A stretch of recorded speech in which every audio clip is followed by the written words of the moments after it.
નમસ્કાર, spark today ન્યૂઝમાં આપનું સ્વાગત છે. દર્શક મિત્રો, મહાશિવરાત્રિનું જે પર્વ છે આપણે કાલે મનાવવાના છે અને સમગ્ર સૃષ્ટિ મહાશિવરાત્રિનું પર્વ મનાવશે. વડોદરાની વાત કરીએ, સંસ્કારી નગરી મહાશિવજીની સવારી નીકળે છે. રણમુક્તેશ્વર મહાદેવ મંદિરથી લઈને સુસાગર સુધી આ સવારી આવશે અને દિલ્હીથી કેન્દ્ર ગૃહમંત્રી અમિત શાહ આવવાના છે ને આપ જોઈ રહ્યા છો કે તે તમામ જે તૈયારીઓ છે એ કરી દેવામાં આવી છે. તમામ અલગ અલગ પોલીસ ડિપાર્ટમેન્ટ છે અને જે રીતે આ કેન્દ્ર ગૃહમંત્રી અમિત શાહ આવવાના છે એને લઈને હાલ સુસાગર ખાતે તમામ જે તૈયારીઓ છે એ કરી દેવામાં આવ્યો છે. અત્યારે એક રિહર્સલ પણ એરપોર્ટથી ગોઠવવામાં આવશે અને એરપોર્ટથી લઈને સુસાગર સુધી રિહર્સલ કરવામાં આવશે. એનડીઆરએફની જે ટીમો છે એ ટીમો પણ અહીંયા આગળ લગાવવામાં આવી છે. ફાયર બ્રિગેડની જે ટીમો છે હાલ સુસાગર ખાતે તમામ જે સુસાગરની આસપાસનો જે એરિયો છે એનું ધ્યાન રાખવામાં આવી રહ્યું છે. અત્યારે જે રીતે આપ જોઈ રહ્યા છો, સુસાગર ખાતે મહાઆરતી યોજવામાં આવશે અને મહાઆરતીમાં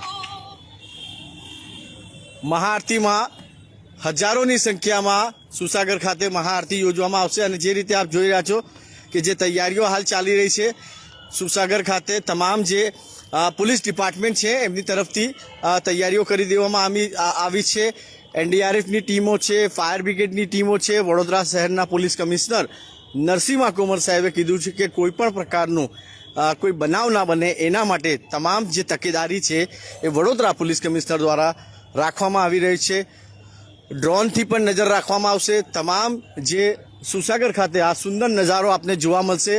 મહાઆરતીની જે તૈયારીઓ છે એ કરી દેવામાં આવ્યું છે. અત્યારે આપ જોઈ રહ્યા છો કે ટેન્ટ બનાવવામાં આવ્યા છે. કેન્દ્ર ગૃહપ્રધાન જે અમિત શાહજી જે છે એ આવવાના છે. પહેલાં ન્યાય મંદિરથી એ સ્વાગત કરશે. શિવજીની સવારીની જે યાત્રા આવશે એ યાત્રાનું સ્વાગત પછી મહાઆરતીમાં જોડાશે અને મહાઆરતીની અંદર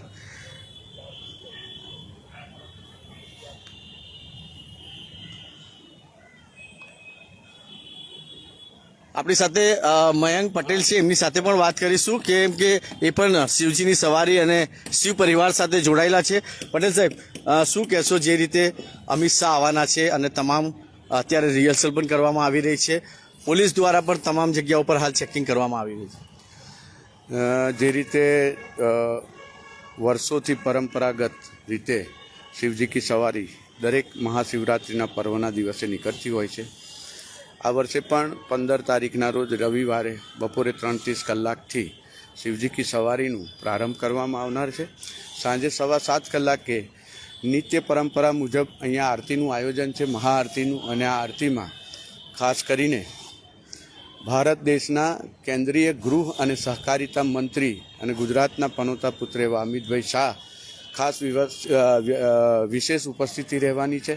સાથે સાથે ગુજરાત ભારતીય જનતા પાર્ટીના પ્રદેશ પ્રમુખ જગદીશ વિશ્વકર્માજી પણ આરતીમાં ઉપસ્થિત રહેવાના છે. ત્યારે આ બધા જ મહત્ત્વના જે મહાનુભાવો છે એમની ઉપસ્થિતિ હોય, સુરક્ષા, એમની સુરક્ષા સાથે સાથે તમામ શિવ ભક્તો જે આ શિવજી કી સવારીમાં અને મહાઆરતીમાં જોડાવાના છે તમામની સુરક્ષા અને તમામ વસ્તુનું ધ્યાન રાખી અને ખૂબ સૂક્ષ્મ પ્લાનિંગ સાથે, તંત્ર સાથે સંકલન કરી અને આખી વ્યવસ્થા ગોઠવવામાં આવી રહી. મહાઆરતીનું પણ આયોજન કરવામાં આવ્યું છે સુસાગર ખાતે. કેવી પ્રકારની આયોજન છે? કયા દીવા કેવી રીતે આપવામાં આવશે? ક્યારે એમને મહાઆરતી માટે જે રીતે પરંપરાગત રીતે દીવા આપણે જે વ્યવસ્થા કરવામાં આવે છે, ટેબલ મૂકવામાં આવે છે, એના પર દીવા હોય છે. અને કાયમની એક પદ્ધતિ રહેલી છે કે આરતી જે 7:15 વાગે, 7:15 વાગે શરૂ થાય છે. એટલે 7:15 વાગે દરેક લોકો પોતાના દીવા પ્રગટાવી લેતા હોય છે. અને એ જ રીતે દર વર્ષની રાબેતા મુજબ જે પરંપરાગત કાર્યક્રમ હોય છે મહાઆરતીનો, એ જ રીતે આ વર્ષે પણ થશે. સુસાગર પર તમામ તૈયારીઓ કરી દેવામાં આવી છે. અહીંથી જ અમિત શાહ સાહેબ આરતી કરશે અને સ્પીચ પણ આપશે. જી, અમિત શાહ સાહેબ દ્વારા અહીંયાથી જ આરતી પણ કરવામાં આવશે અને આરતી પૂર્ણ થયા પછી પ્રસંગોપાત ઉદ્બોધન પણ સાહેબ દ્વારા કરવામાં આવનાર છે. આ હતા મયંક પટેલ જે સમગ્ર જાણકારી આપી રહ્યા હતા. આ જે જગ્યા છે દર્શક મિત્રો, અહીંયા આગળ આપણા જે કેન્દ્ર ગૃહમંત્રી છે અમિત શાહ સાહેબ અહીંયા આગળ આવવાના છે અને હા, અહીંયાથી જ મહાઆરતીમાં જોડાશે અને મહાઆરતીની સાથે સાથે એ તમામ જે શિવ ભક્તો છે એમને પણ સંબોધવાના છે. અને જે રીતે મારા કેમેરામેન નિહારને કહીશ કે અહીંયાથી બોલવા કરી દેવામાં આવી છે. મહાશિવરાત્રિનું પર્વ હોય અને તમામ જે શિવ ભક્તો છે એ મહાશિવરાત્રિમાં જોડાશે અને શિવજીની સવારીમાં મહાઆરતીનો લાભ પણ સુસાગર ખાતે લેવામાં આવશે. હાલ જે તૈયારીઓ છે એ તમામ તૈયારીઓ હાલ કરી દેવામાં આવી છે અને આપ જોઈ રહ્યા છો કે કોઈ પણ પ્રકારની ચૂક ના થાય એનું પણ વડોદરા પોલીસ દ્વારા અને ફાયર બ્રિગેડ દ્વારા અહીંયા આગળ તહેકીકાત રાખવામાં આવી રહ્યો છે. તમામ ચેકિંગ કરવામાં આવી રહી છે. રિહર્સલ કરવામાં આવશે.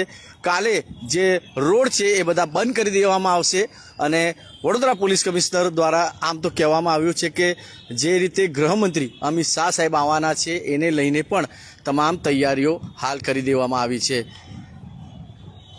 સ્પાર્ક ટુડે ન્યૂઝના તમામ દર્શકોને એડવાન્સમાં મહાશિવરાત્રિની ઢેર સારી શુભકામનાઓ. ભગવાન ભોલે આપ સૌનું ખ્યાલ રાખે એવી મહાશિવરાત્રિના પર્વ પર સ્પાર્ક ટુડે ન્યૂઝ પરિવારથી આપને ઢેર સારી શુભકામનાઓ. ભગવાન શિવનું આશીર્વાદ હંમેશા આપના ઉપર બન્યા રહે. વિડીયો જર્નલિસ્ટ નિહાર પંચોલી સાથે હું કૌશલ, સ્પાર્ક ટુડે ન્યૂઝ માટે.